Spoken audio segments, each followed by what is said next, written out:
하나님 말씀 유다서 1장입니다.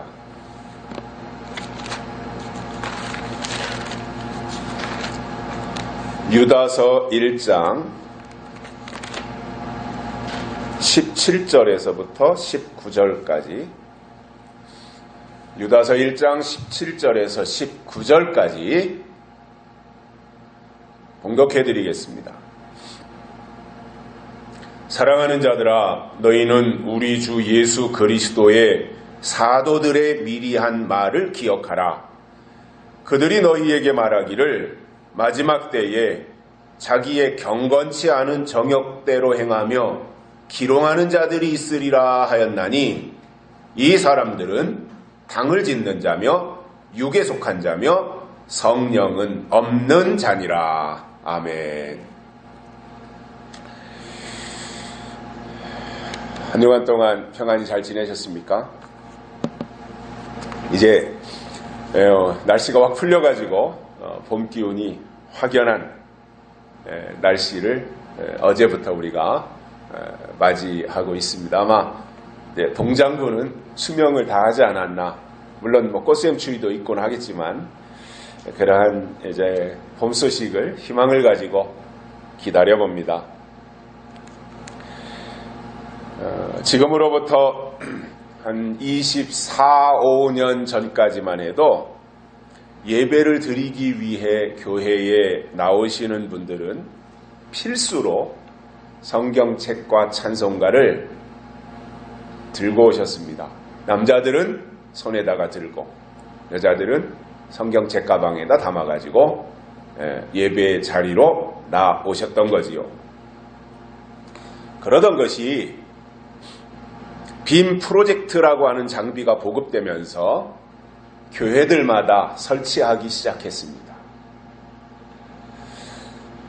비싼 고가의 장비를 예배당에 설치하고 그것을 활용하는데, 처음에는 찬양 예배나 이런 것 때문에 설치를 했지만 그것이 이제 대예배 시간에도 활용을 하면서 모든 찬송가 가사를 프로젝터로 다 앞에 화면에다가 쏴주고, 그날 설교할 성경 본문까지 프로젝트에다가 띄워주니까 그때부터는 성경 찬송을 들고 교회에 다니지 않아도 될 처지가 된 겁니다. 그 후로는 또 상황이 바뀌어가지고 스마트폰이라고 하는 것이 대중화되었습니다. 그때부터 사람들은 스마트폰에다가 성경과 찬송가의 앱을 설치해서 활용하게 되니까 이 스마트폰만 손에다가 들고 다니면 시간과 공간의 제한이 없이 어디서고 사용을 할 수 있게 되는 편리한 장비가 된 것입니다. 제가 한 12, 13년쯤 전에 시차례가 있어서 참석을 했는데, 목사님들이 시차례 오시면 일부에 경건의 예배가 있단 말이에요. 그런데 찬송가 성경책도 안 들고 그냥 빈손으로 오는 거예요. 참 이상하다. 그래가지고 제가 어리둥절했는데, 이렇게 만나서 인사하고 차 마신 후에 예배를 시작하니까 주머니에서 주섬주섬 스마트폰을 꺼내더니 스마트폰을 들여다보고 찬송도 부르고 성경 구절도 찾고 하는 것을 보면서, 처음에는 그것이 매우 낯설었지만, 그리고 어색했지만, 이제는 이렇게 하는 거구나, 이렇게도 할 수 있구나, 아무런 문제가 되는 게 아니구나 라고 하는 것에 대해서 이제 적응이 되었습니다. 그전에는 교회 생활을 처음 시작하시는 분들이 반드시 이제 교회 등록을 하고 또 예배에 출석하기 시작하면 서점에 가서, 기독교 서점에서 성경 찬송을 구입하는 것이 필수 과정이었습니다. 그러나 지금은 새로 교인들이 신앙생활을 시작한다고 하면 구역장님들이나 전도사님들이나 이런 분들이 스마트폰에다가 앱을 심어주는 것으로서 대체를 하는 이러한 재미있는 시대가 되었습니다. 자, 이처럼 세상은 바뀌었습니다. 빠른 속도로 바뀌었습니다. 아마 한 100년 가까이는 다 성경 찬송을 손에다가 들고 신앙생활하던 시대였을 겁니다. 그러다가 불과 한 24, 5년, 5, 6년 전부터 빔 프로젝트가 나오고 이제 빔 프로젝트가 스마트폰으로 변화되어지고 이러는 과정 속에서 세상이 이렇게 큰 폭으로 바뀌었는데 그것도 모르고 자기가 전통적으로 과거의 방식에만 사로잡혀가지고 성경 찬송가도 안 들고 교회 나오냐고 면박을 주고 핀잔을 한다면 그렇게 말하는 사람이 세상 돌아가는 것을 모르는 사람으로 취급을 받는 시대가 되었습니다. 그렇다고 해서 제가 신앙의 본질을 바꿔도 된다라고 말하는 것은 절대 아닙니다. 본질을 바꾸는 것은 기독교가 아닌 겁니다. 다만 우리가 본질은 사수하고 나가되 시대에 맞게 옷을 바꿔 입을 줄 아는,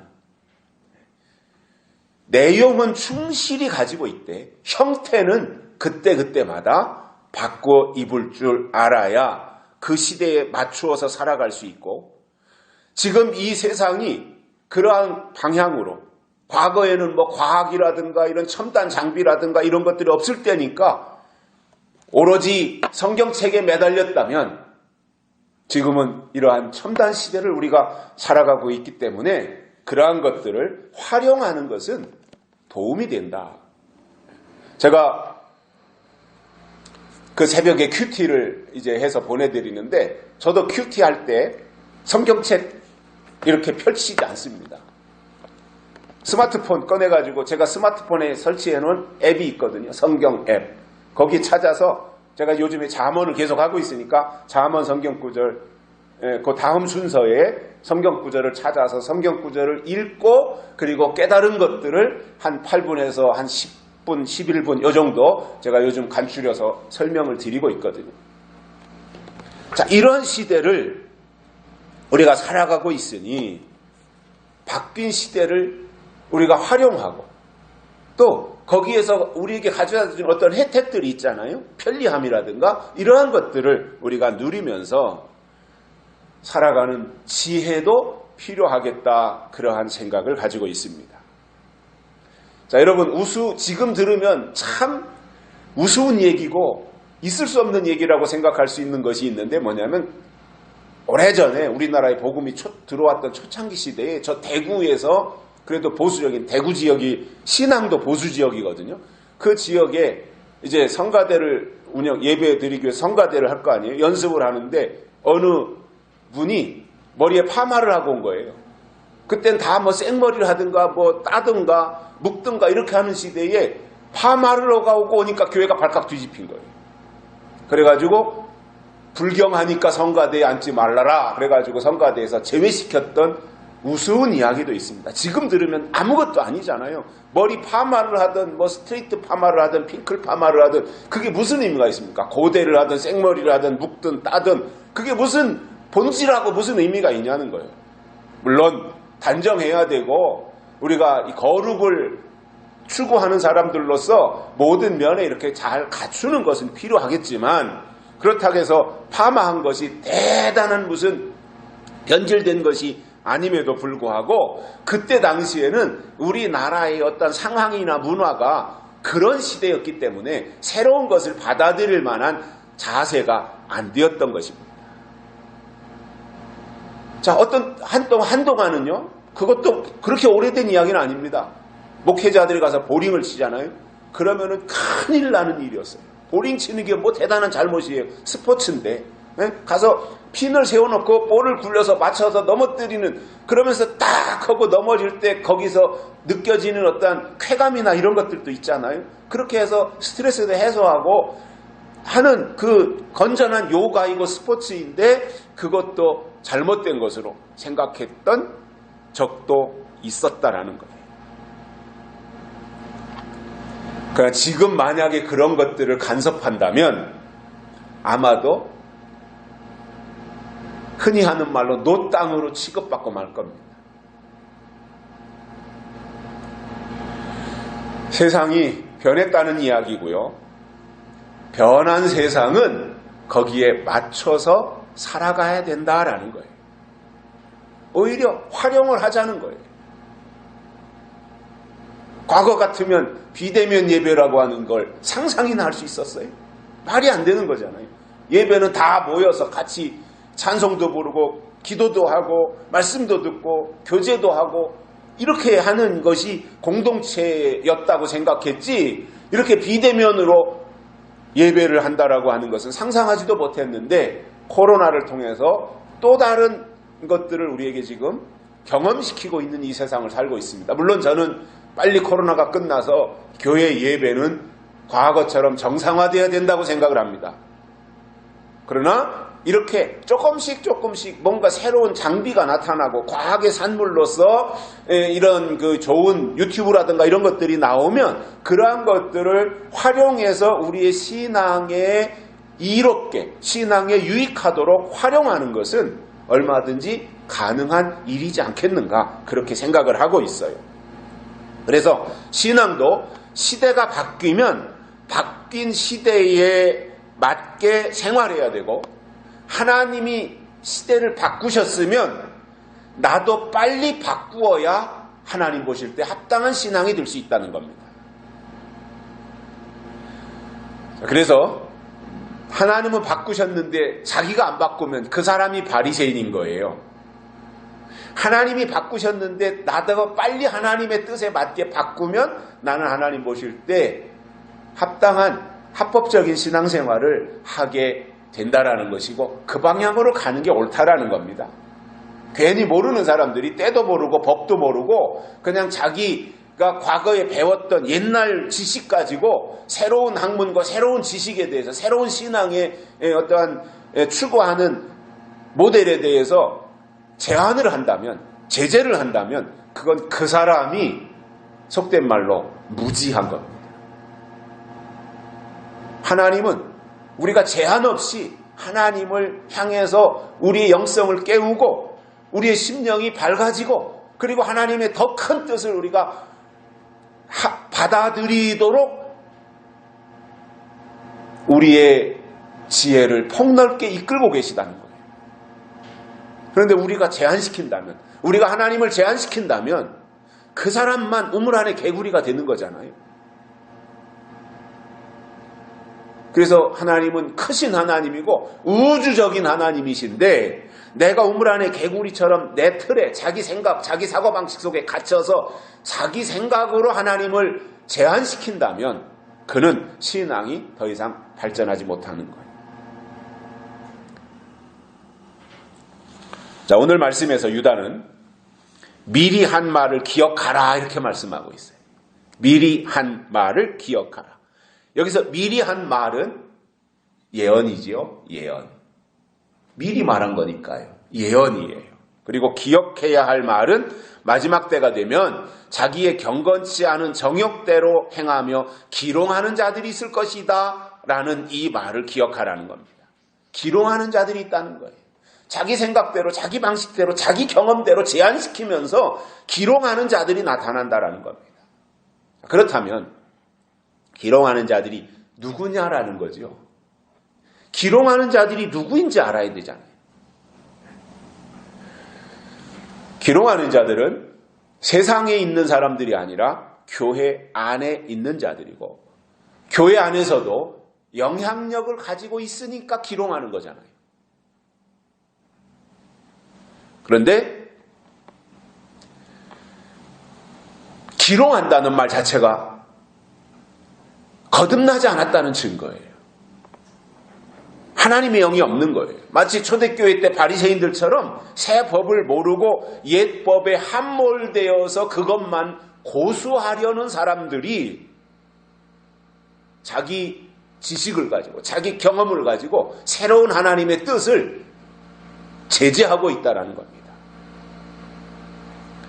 그래서 이 기롱하는 자들을 다른 말로 하면 거짓 선지자라고 부르는데, 이 초대교회 당시에도요 거짓 선지자들이 있었습니다. 그렇다면 중요한 것은 분별이에요. 거짓 선지자는 어느 시대나 있었다면 매 시대마다 나타난 거짓 선지자들이 어떤 모양으로 나타났고 무슨 말을 했고 어떤 일을 했고 이런 것들에 대해서 우리가 잘 알아야 대처를 할 수 있기 때문에 그들을 분별하기 위해서 말에 속지 않아야 되고 그들이 무슨 일을 하는지 하는 일을 보고 판단해야 된다고. 말을 듣고 판단하면 속을 수 있어요. 그들이 하는 행동을 보고 판단하면 안전할 수 있다는 거예요. 왜냐하면 말과 행동이 다른 사람들이 너무나 많잖아요. 신앙은 일치시키는 거거든요. 신앙 전에는 말과 행동이 다를 수 있어요. 그런데 신앙 안에 들어왔다는 건 일치돼야 되는데 신앙 안에 들어와 있으면서도 일치되지 않는 거예요. 그 중에 대표적인 것이 뭐예요? 지금은 분명 예수님이 다시 오실 때가 점점 가까워지는 시대를 우리가 살고 있잖아요. 모든 상황을 놓고 볼 때. 환경적인 영향, 어떤 지구촌의 어떤 이 여러 가지 현상, 나타나는 현상들, 재앙들, 또 교회 안의 상황들, 이런 것들을 다 복합적으로 볼 때, 이것은 분명 마지막 때다. 예수님이 다시 오실 때가 가까워졌다라고 하는 것을 우리가 여러 가지로 느끼고 살고 있는데, 이런 시대라면 교회가 하나님을 말하고 예수님을 말한다면 당연히 이러한 그 지구촌이 안고 있는 여러 가지 재앙들을 보면서 이것이 마지막 때 징조다라는 것을 알려주면서 다시 오시는 예수님에 대해서 설명해 줘야 되는데 잘 믿으라고는 하면서 다시 오시는 예수님에 대해서 알려주지 아니하는 이 모순 속에서 살아가고 있다라고 하는 것은 이것은 분명히 분별해서 판단해야 될 그러한 상황들이고 그것이 말과 행동이 다른 부분들이다 그겁니다. 그래서 오늘은 자기의 정욕대로 행하면서 기롱하는 자들이 나타나면 그들이 하는 일이 무엇인지에 대해서 세 가지를 깨닫고 은혜를 받겠습니다. 첫째로는 당을 짓습니다. 기롱하는 자들 나타나면 그들은 당을 짓는다 이겁니다. 여기서 당을 짓는다고 할 때 정치인들이 만드는 민주당, 새누리당, 한국당 하는 식으로 이 세상적인 어떤 정당을 말하는 것이 아니라 하나님을 대적하기 위해서 무리를 짓는다라는 말입니다. 성경에도 보면 당을 만들었던 사람들이 등장을 합니다. 히브리 민족들이 출애굽을 해서 광야에 나와 행진하던 어느 날 고라라는 사람이 등장을 합니다. 그리고는 그가 나타나서 모세를 향하여 대적합니다. 또 모세가 하는 일에 대해서 시비를 겁니다. 딴지를 겁니다. 왜 당신만 다 해먹냐 이거예요. 이 고라하고 모세하고는 사촌지간이거든요. 그러니까 당연히 고라도 모세하고 아론은 형제잖아요. 아론이 형이고 모세가 동생이잖아요. 그러면 이런 상황 가운데서 우리가 왜 아론하고 모세만 대제사장이라고 하고 뭐 다 해먹느냐? 난 사촌이지만 고라가 우리도 할 수 있지 않냐? 신분상 이런 거 주장할 수도 있는 상황이었잖아요. 그때 여러 가지 분위기로 본다면. 그런데 하나님은 그것을 허용하지 않았던 겁니다. 그래서 하나님은 그것을 모세를 향해서 도전한 것이 하나님을 대적한 행위로 간주하시고 그렇게 모세 앞에 와서 따지고 대들었던 그 상황 속에서 땅이 입을 벌려가지고 고라의 가족들을 삼켜버렸습니다. 대단한 거잖아요. 갑자기 땅이 쫙 입을 벌리더니 그들을 삼키고 땅이 딱 합쳐져 버렸으니까 완전히 그냥 매장이 되고 만 거죠. 졸지에. 뿐만 아니라 고라 편에 들어서 고라 말을 듣고 함께 분향하던 사람들이 있어요. 제사 지내고 분향하던 사람들이 있었는데 그 분향하던 사람들 250명을 똑같이 하나님이 취급하셔가지고 불로써 소멸해버렸습니다. 그러니 그 사람들은 모세를 따라서 출애굽은 했었지만 약속의 땅 가나안에 들어가지 못하고 광야에서 비참한 최후를 맞이하고 말았던 사람들입니다. 그 이유가 뭐예요? 원인이 뭐예요? 당을 만들었다는 거예요. 하나님을 대적하는 사람들이었던 것입니다. 자, 사도 바울 때 와서도 보면 손할례당이 있었어요. 손할례당. 이들은 하나님의 말씀대로 살지는 않고 자기 멋대로 사는 사람들이었어요. 유대인이에요. 그들이 다. 바리새인들이에요. 그러면 하나님의 말씀대로 사는 게 전제돼야 되는데 자기 방식대로 그냥 마음대로 사는 거예요. 그러면서 순간순간 그들이 우리는 할례받은 백성이다. 우리는 할례받았다. 이 할례라고 하는 것은 구약시대의 히브리 민족인 것을 표시하는 중요한 절차였는데 나중에는 그것이 형식이 되어가지고 육체의 자랑거리로 삼았던 거예요. 나 할례받았다 이겁니다. 그러면 할례받았으면 할례받은 자로 그들이 히브리 민족이니까 히브리 민족으로 히브리 민족은 하나님의 사람들이니까 하나님의 사람들로 살아가는 것이 중요하지 나는 할례받았어 라고 자랑하는 게 중요한 것이 아니다라는 거예요. 오늘날로 말한다면 구약의 할례가 신약의 세례잖아요. 세례받았으면 세례받은 자로 사는 게 중요한 거지 나는 세례교인이야 라고 말하고 어느 순간에 가서 뭔가 자기를 이렇게 입증해야 될 때는 나 세례교인이야 나 어느 교회 다녀 이렇게 말을 하면서 전혀 변화되지 아니한 그리고는 옛사람의 모습으로 그대로 살아간다라고 하는 이 모습을 보여준다면 그것은 손할례당과 똑같은 사람들이다라는 겁니다. 무슨 말이냐면 속에는 딴 마음을 품고 있다는 거죠. 그리고 필요할 때면은 나는 선민이다, 나는 할례받았다, 나는 히브리인이다, 나는 아브라함의 자손이다 이러한 것을 내세우며 자랑했다라는 겁니다. 또 계시록 2장에도 보면은 버가목 교회를 향해서 니골라 당의 교훈 이것을 책망하는 내용이 나옵니다. 니골라 당이 있었다는 겁니다. 니골라 당. 자, 그 니골라 당은 하나님을 믿는 사람들이 교회 안에서 무리를 지었다라는 거예요. 그것을 책망하신 거예요. 그러니 이 무리 짓는 교회 기존에 내가 소속되어 있는 교회 안에서도 뭐 끼리끼리 뭐 자기 구역 식구끼리 잘 지낼 수 있고 또 내가 친한 사람이 있어 친한 사람끼리 잘 지낼 수 있고 그것은 얼마든지 어디나 다 있는 일이잖아요. 그런데 구역 식구가 됐든 내 친한 사람들이 됐든 나하고 코드가 맞거나 성향이 맞는 몇몇 사람들이 되었든 그 사람들은 그냥 자기들끼리 어떤 친밀 관계를 유지하려고 하는 거지 그들이 모여가지고 교회가 하는 일을 반항하거나 교회를 공격하려고 하는 의도는 아니다라는 거예요. 그런데 불순한 의도를 가지고 교회 침투에 들어와서 교회를 깨뜨리고 복음을 이렇게 와해시키려고 하는 그러한 세력들이 니골라 당이었다라는 겁니다. 자, 예를 든다면 신천지가 교회 침투에 들어오면 처음에는 등록을 하고 충성을 한다 그래요.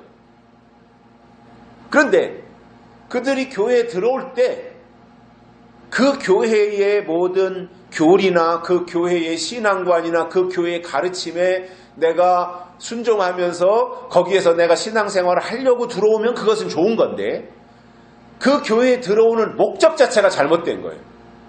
목적은 자기 다른 목적을 가지고 있으면서 이제 그 교회에 들어와서 침투에 들어와서 거기에 잠입해야 되기 때문에 그 교회 교인으로 위장을 한 거지요. 그럼 목적은 달리 있는 거죠. 완전히 북한의 간첩이 우리나라에 침투에 들어오는 것이 다른 목적을 가지고 우리 대한민국을 붕괴시키려고 하는 것처럼 그러한 다른 목적을 가지고 이제 교회 안에 들어와서 충성하는 것처럼 있다가 어느 정도 시간이 이제 6개월이고 1년이고 이렇게 지나가면 그때부터 한 사람 한 사람씩 포섭을 해서 그 교회가 추구하는 어떠한 신앙관, 가치관, 그리고 그 교회가 증거하는 설교, 이런 것에 대해서 불신을 심어주고 그러한 작전을 점점 확대해서 처음에는 한 사람을 포섭했다가 둘이 되잖아요. 두 사람을 또 포섭해서 넷이 되고 네 사람이 또 두 사람을 포섭해서 여덟이 되고 16이 되고 이런 식으로 교회가 확대되어지면 이것은 교회를 붕괴시키려고 하는, 무너뜨리려고 하는 당을 짓는 모습이라는 거예요. 다른 목적이 다른 사람들이 공동체 안에 들어와서 공동체를 해체시키는 이 상황, 이것이 니골라당이었다 이겁니다. 또 한 가지 니골라당의 행위는 이것도 아주 나쁜 건데,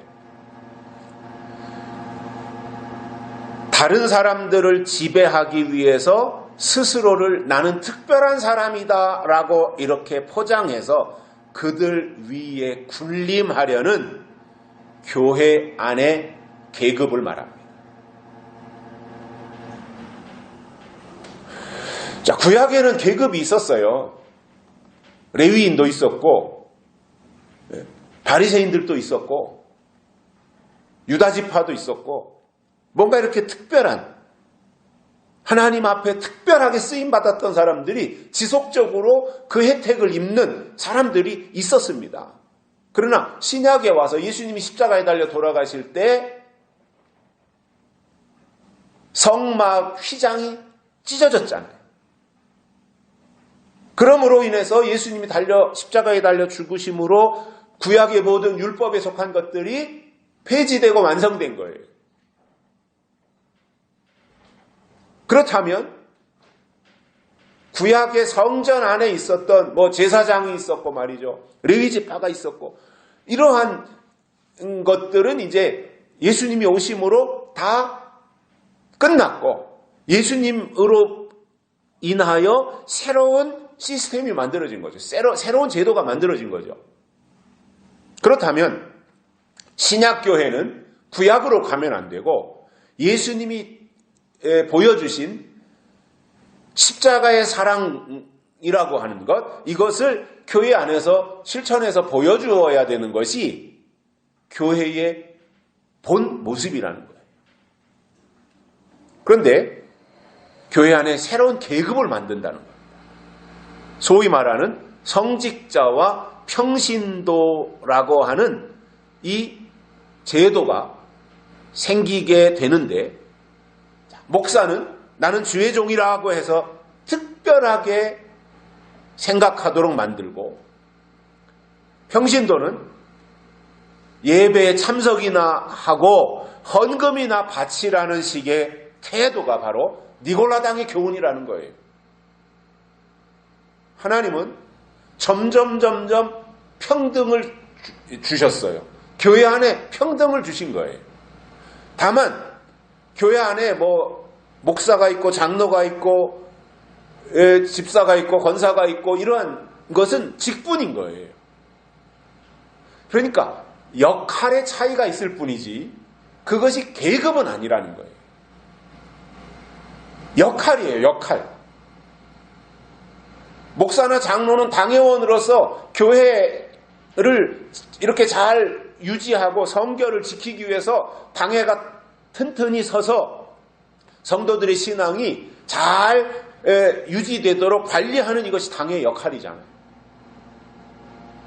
또 집사님들은 집사님들의 역할, 구역장님들은 구역장님들의 역할, 권사님들은 권사님들의 역할, 이것이 다 하나의 어떤 역할이지, 목사나 장로는 대단한 계급이고 그 밑에는 저 밑바닥에 있는 하부 조직이고, 이러한 것이 절대로 아니라는 거죠. 아니, 이게 교회는 유기체라고 그러잖아요. 우리의 몸이 유기체잖아요. 머리가 위에 있고 머리가 다 컨트롤하니까 머리는 소중하고 저 발톱은 형편없다, 이게 아니잖아요.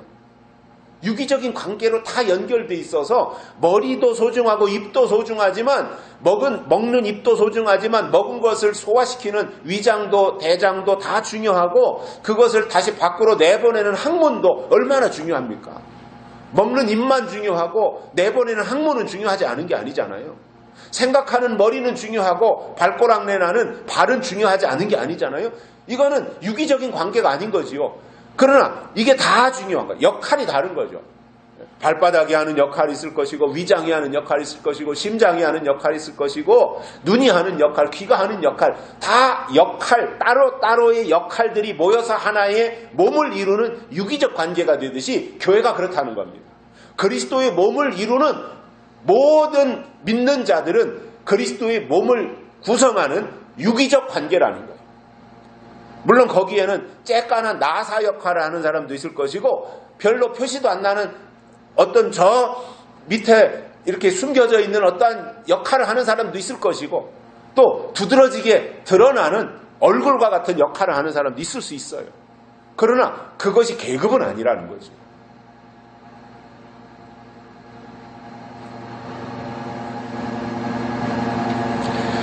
그런데도 이 니골라당은 교회 안에 계급을 만들어서 성도들 위에 군림하려고 하는 이 교만한 태도를 지니고 있었다는 겁니다. 지금도 율법적인 교회를 보면 이러한 모양새가 두드러집니다. 대표적인 것이 이제 이단들이라고 보는데 이단들일수록 교주를 신격화합니다. 하나님과 교주를 동격화시켜요.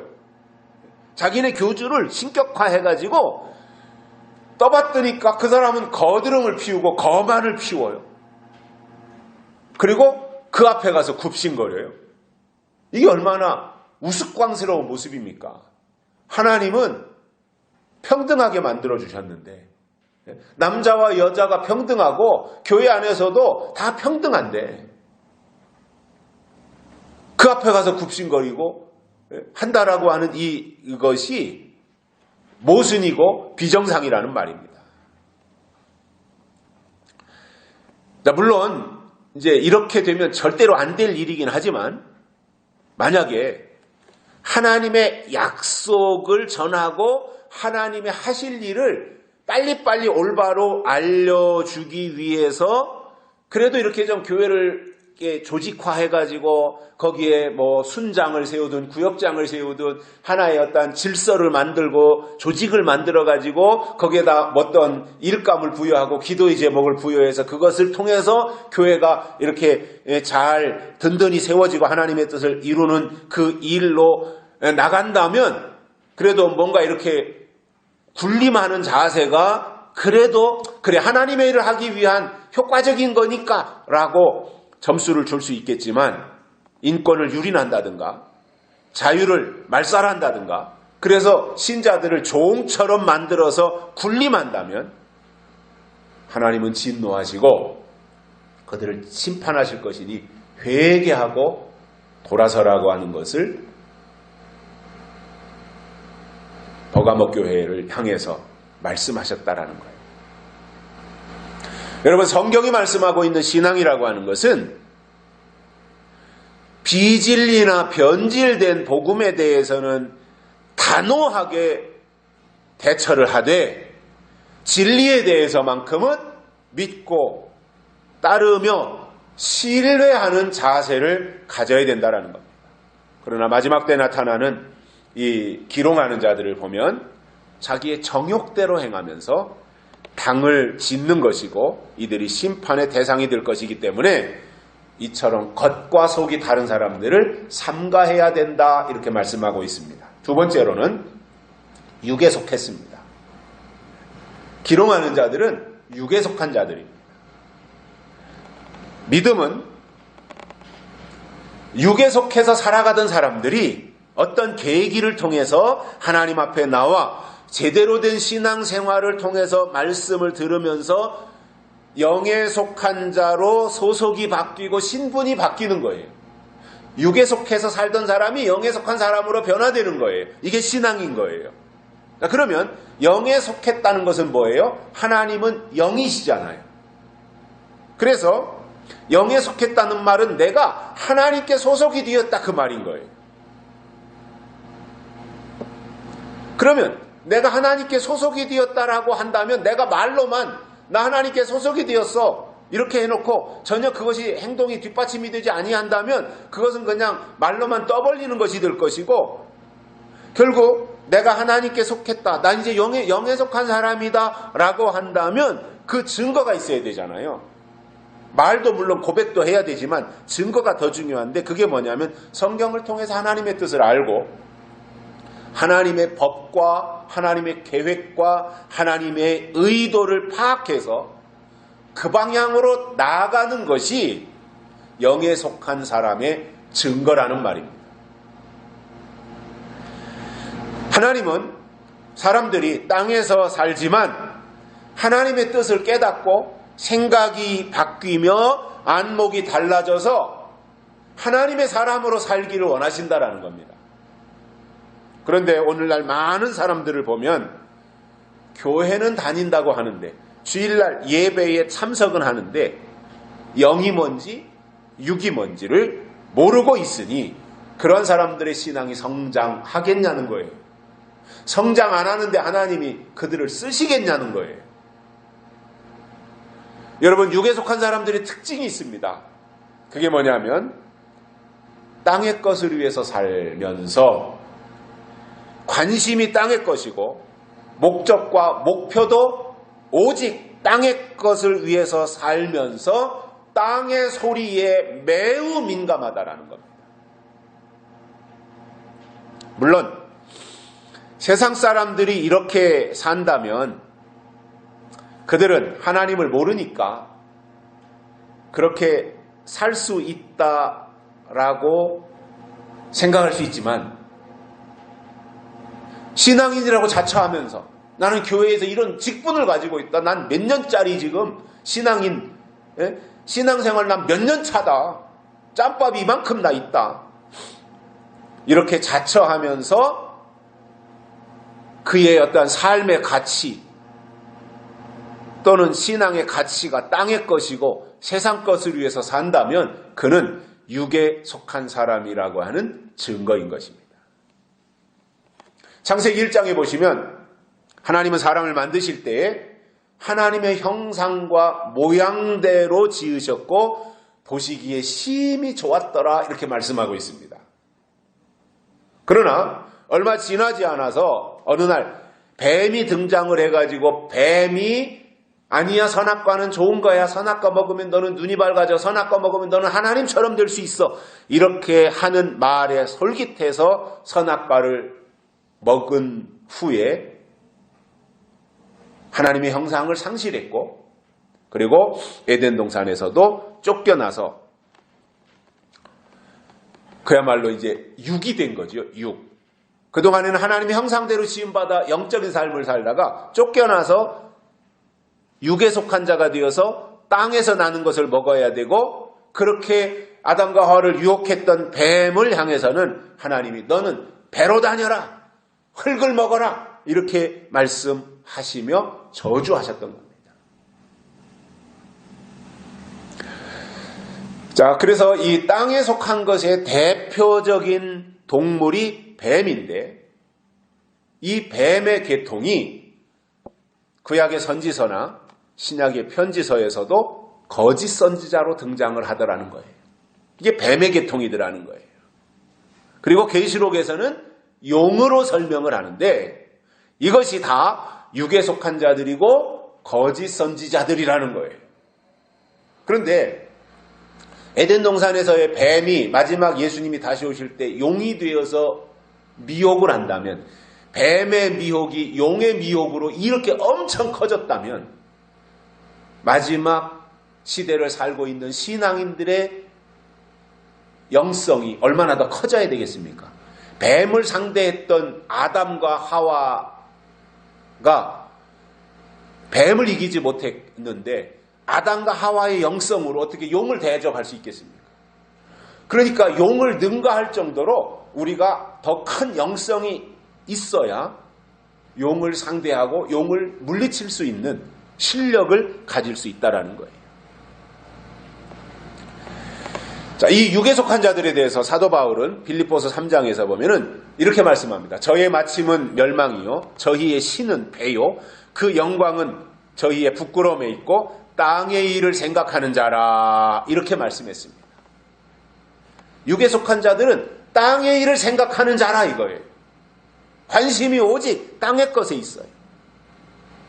자, 우리가 본질적인 측면에서 보면은 하나님을 믿고 신앙인이 된다고 하는 것은 옛사람을 다 벗어버리고 성령으로 거듭나 새 사람이 되는 겁니다. 이게 하나님을 믿는다는 거예요. 그런데 아무리 오래 믿었고 교회에서 높은 직분을 가지고 있다고 하더라도 땅의 것을 위해 살면서 땅의 것이나 추구하고 있다면 그것은 육에 속한 사람인 겁니다. 며칠 전에 제가 30세가 좀 넘은 어느 청년과 이야기를 했는데, 그는 대학원에서 심리학을 전공하는 신앙이 좋고 장래가 촉망되는 젊은이입니다. 그가 서울에 올라오면, 이제 주말에 서울에 올라오면 예배를 드리기 위해서 이촌동에 있는 규모가 제법 큰 교회에 가서 예배를 드린다고 합니다.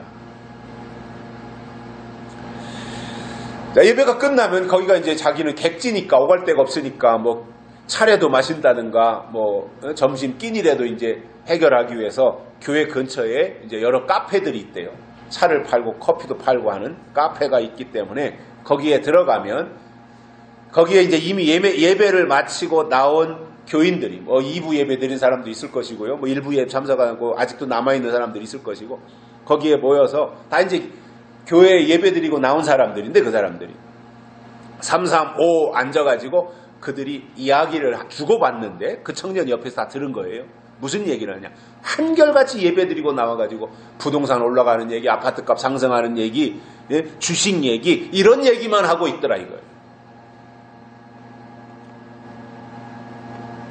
그 청년의 말이, 아니 좀 전에 예배를 드렸고 받은 말씀이 있다면 적어도 그 자리에서만큼은 신앙 얘기를 하고 들은 말씀 이야기를 하는 것이 당연한데, 예배는 교회 안에서는 예배 드리고 교회 문 밖에 나와서 카페에 와서는 내가 언제 예배 드렸느냐라는 것을 까맣게 잊어버리고 한결같이 하는 얘기는 다 똑같이 세상 얘기만 하고 있더라는 것이에요.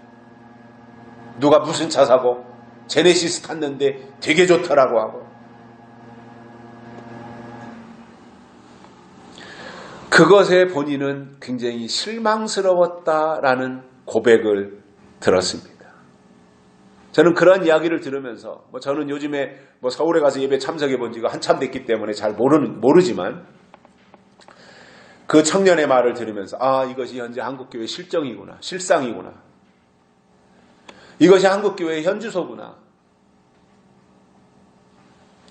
예배에 참석하고 교회에 출석했으니 껍데기는 신앙인인데 관심과 내용은 전혀 다른 이율배반적인 삶을 살고 있다는 것입니다.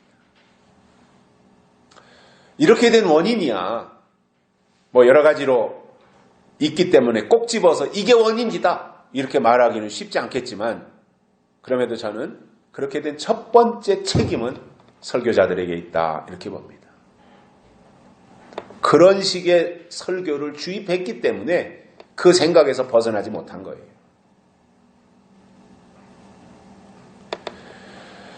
물론 우리가 영에 속한 자로 산다고 해서 공중으로 저 붕 떠가지고 하늘을 떠다니는 것은 아니잖아요.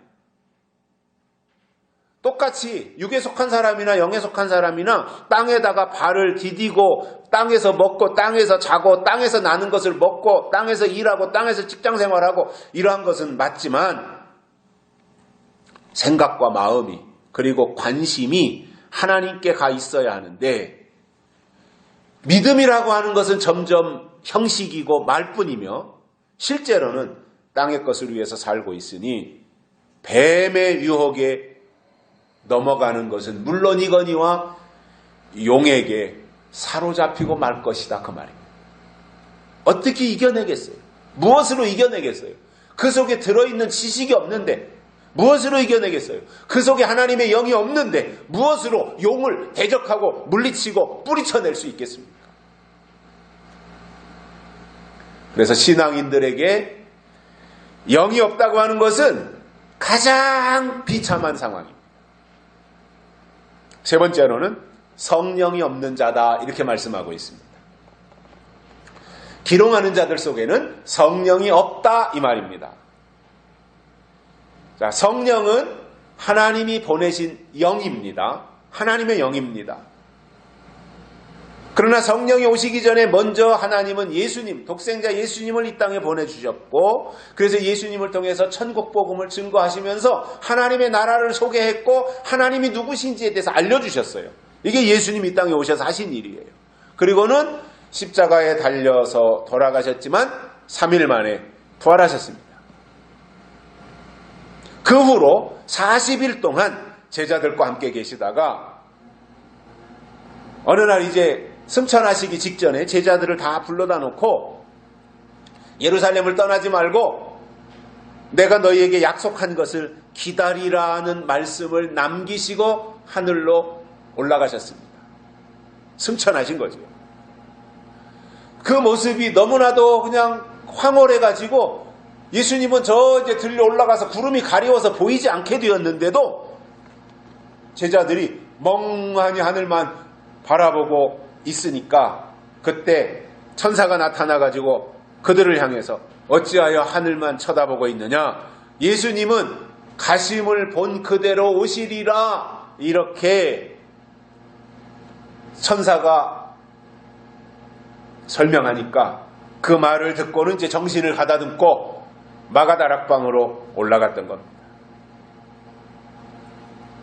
그러면 예수님은 승천하시기 전에 그들에게 500여 명이나 됐던 그들에게 약속하신 것을 기다려라 이 말만 하셨어요. 예루살렘을 떠나지 말고 약속한 것을 기다려라 이 말만 하셨지 언제까지 기다려야 되는지 그때가 언제인지 얼마나 기다려야 되는지 이런 것에 대해서는 알려주지 않았기 때문에 언제까지 기다려야 되는지 모르고 그냥 막연하게 기다렸던 거예요. 이게 얼마나 깝깝한 노릇이에요. 그죠? 기다린다고 하는 것에 있어서는 어떤 정해진 날짜가 됐든 시간이 됐든 이게 좀 부어지면 기다리기가 쉽잖아요. 목표가 있으니까. 근데 하나님은 그렇게 안 하시더라는 거죠. 출애굽해서 이스라엘 백성들이 광야에 나왔을 때 구름기둥, 불기둥이 움직일 때도 있잖아요. 그때도 하나님이 야 이제 여기서 3일 머물렀다 갈 거니까 3일 있을 준비해 그렇게 말씀하셨다면 그들이 이제 보따리도 풀고 솥단지도 걸고 하면서 3일 머물 준비를 할 거예요. 근데 그렇게 말씀 안 하셨어요. 언제 갈지는 몰라요. 그냥 구름이 멈추면 거기서 머물러 있는 거예요. 일주일이 될지 열흘이 될지 한 달이 될지 모르는 거예요. 그러다가 누군가가 구름이 움직인다 그러면 그때서 그냥 후다닥닥 해가지고 뭐 이 솥단지 걷어들이고 펼쳐놨던 짐보따리 다 챙겨가지고 구름을 쫓아갔던 것이고 또 구름이 움직일 때 야 하루 동안 아침 8시에 출발해서 저녁 6시까지 가고 어디 가서 머물 거니까 그렇게 준비해 이렇게 하셨으면 좋은데 언제 간다는 건지 얼마만큼 가는 건지 말씀 안 하시고 그냥 낮에 구름기둥이 나타나고 불기둥이 나타나고 움직이면 계속 쫓아가야 되는 이 상황이 얼마나 힘들었겠습니까? 하나님이 좀 사람 편에서 여기서 한 달 쉬었다 간다. 그리고는 일주일 행군한다. 이렇게 하셨으면 그들이 좀 납득하기가 쉬웠을 거예요. 왜냐? 이해되면 사람은 힘들어도 하잖아요.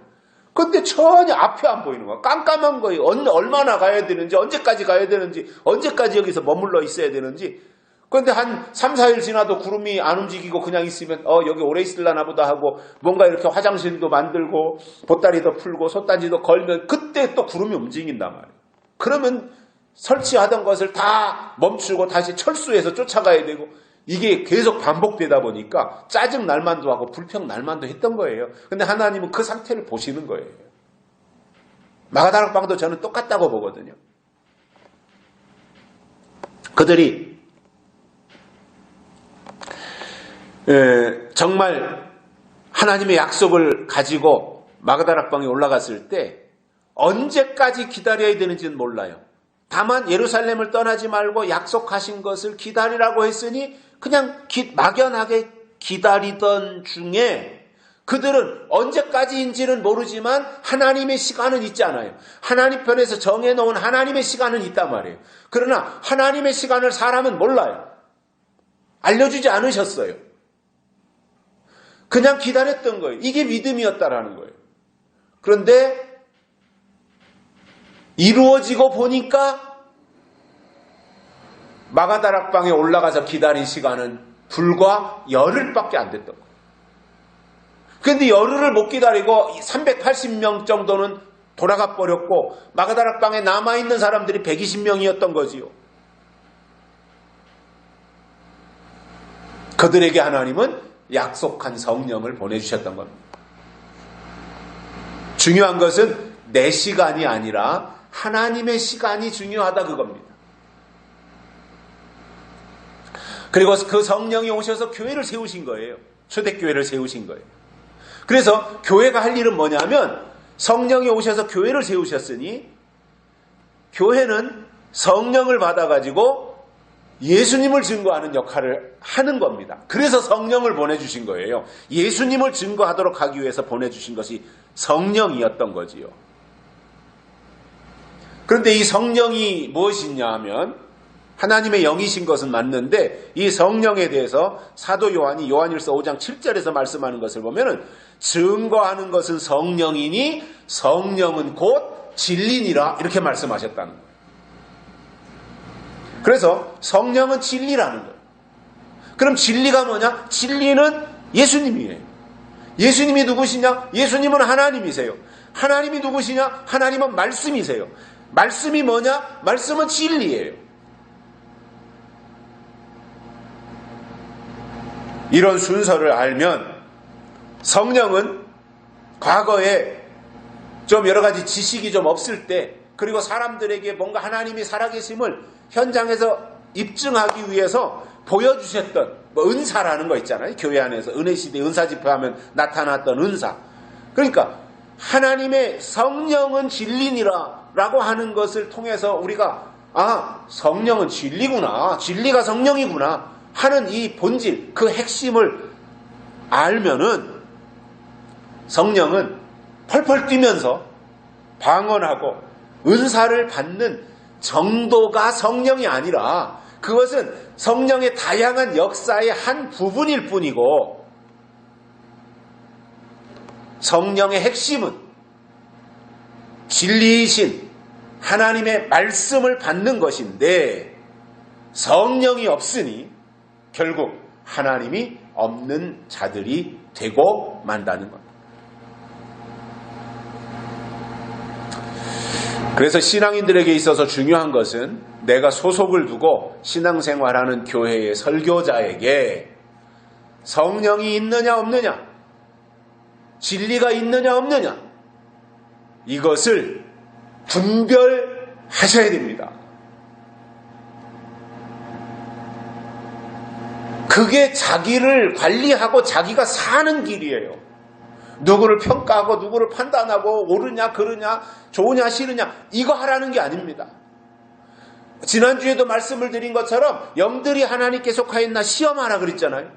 마찬가지로 그 설교자에게 성령이 있느냐 진리가 있느냐 하나님이 있느냐 약속이 있느냐 이것에 대해서는 적어도 분별을 하고 가야 된다.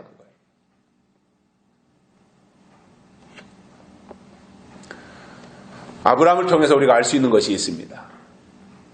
아브라함에게 부인 둘이 있었는데 조강지처는 사라였고 그가 출산을 하지 못하기 때문에 사라의 몸종이었던 하가를 통해서 아브라함이 이스마엘이라는 아들을 낳았습니다.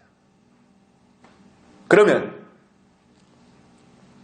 하나님이 아브라함에게 아들을 주시겠다고 한 것은 본부인인 사라를 통해서 주신다는 약속이었기 때문에 그때까지 기다렸어야 되는데, 아무튼 여러 가지 상황적으로 뭐 사라의 나이도 많고 그러니까 이런저런 방법으로 도저히 인간적으로 보면 아이를 낳을 수 있는 것들이 조건이 아무것도 없잖아요. 그러니까 인간적인 방법을 동원해 가지고 이스마엘이라는 아들을 하갈을 통해서 먼저 얻었던 거지요.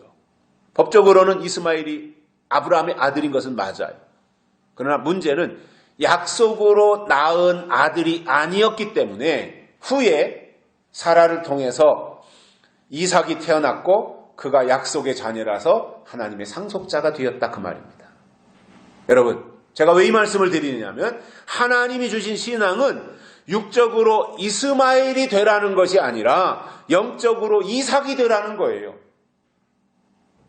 이것이 하나님의 아들이고 하나님의 상속자이고, 하나님의 관심은 아브라함과 사라에게 주셨던 약속을 통해서 약속의 자녀 이삭이 태어나는 것이 하나님의 관심이었던 겁니다. 오늘날 교회도 마찬가지입니다. 이스마엘을 양산하는 교회가 되는 것이 아니라 이삭을 탄생시키는 약속의 자녀가 있는 교회, 그러한 신앙을 가져야 된다는 거예요.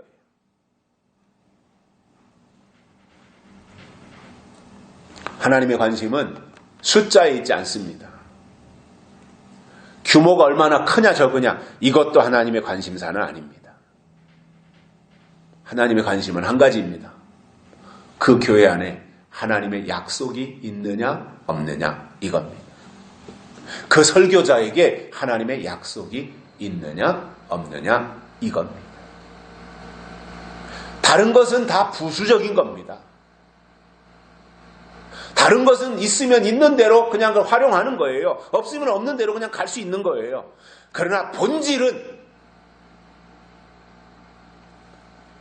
아브람과 사라에게 주셨던 하나님의 약속이 있느냐? 그 약속이 있다면 기다리는 거예요. 언제일지 몰라요. 아브람도 이삭을 낳고 보니까 25년을 기다렸지, 25년 기다리면 이삭을 낳는다, 그것은 하나님이 알려주시지 않았던 거예요.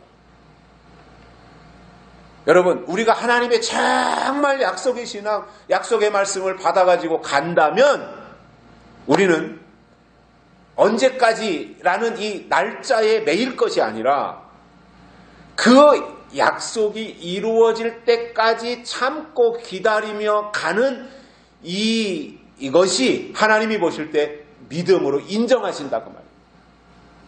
제일 중요한 가치가 뭐예요? 하나님의 약속이에요. 그런데 성령이 없다는 것은 기롱하는 자들 속에 약속이 없는 것이고 하나님이 계시지 않다는 말이고, 이것은 믿음이 아니라 하나님과의 어떠한 관련도 없는 겁니다. 그냥 사교 집단에 불과할 수도 있는 거예요. 물론 그런 과정 속에서 어느 날 또 하나님이 그들을 변화시켜서 새로운 것을 보게 하고 새로운 것을 듣게 해서 그들로 하여금 깨우쳐서 하나님께로 돌이킬 수도 있어요. 저는 가능성은 얼마든지 있다고 봐요. 그러나 현재 상황으로 볼 때 그들이 하나님에 대해서 관심이 없고 영에 대해서, 약속에 대해서 관심이 없는데 과연 그들이 현재 상태로 변화될 수 있겠냐라고 하는 것에 대한 의구심을 가지고 있는 겁니다. 자, 그러면 성령이 없다면 성령이 없는 증거가 있지 않겠습니까? 그것이 뭐예요?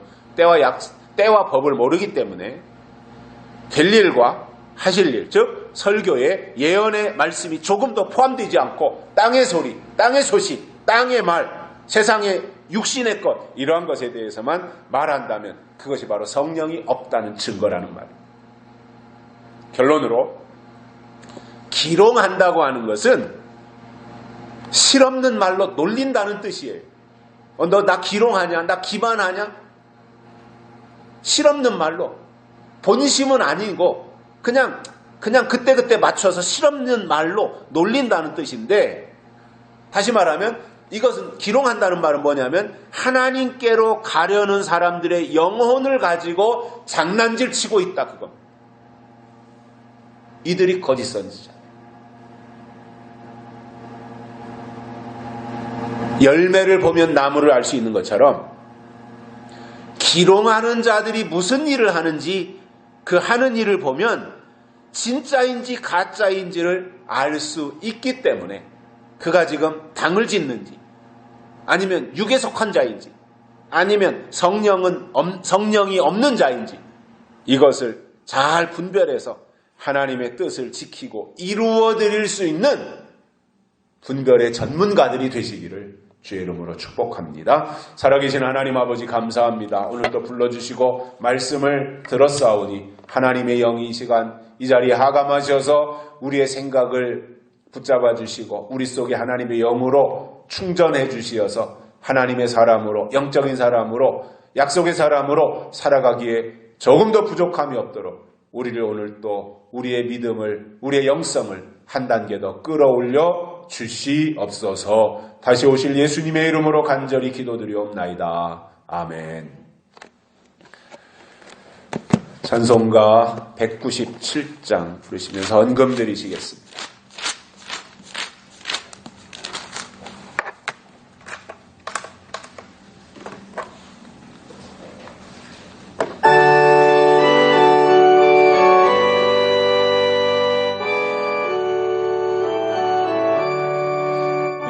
세상 험하고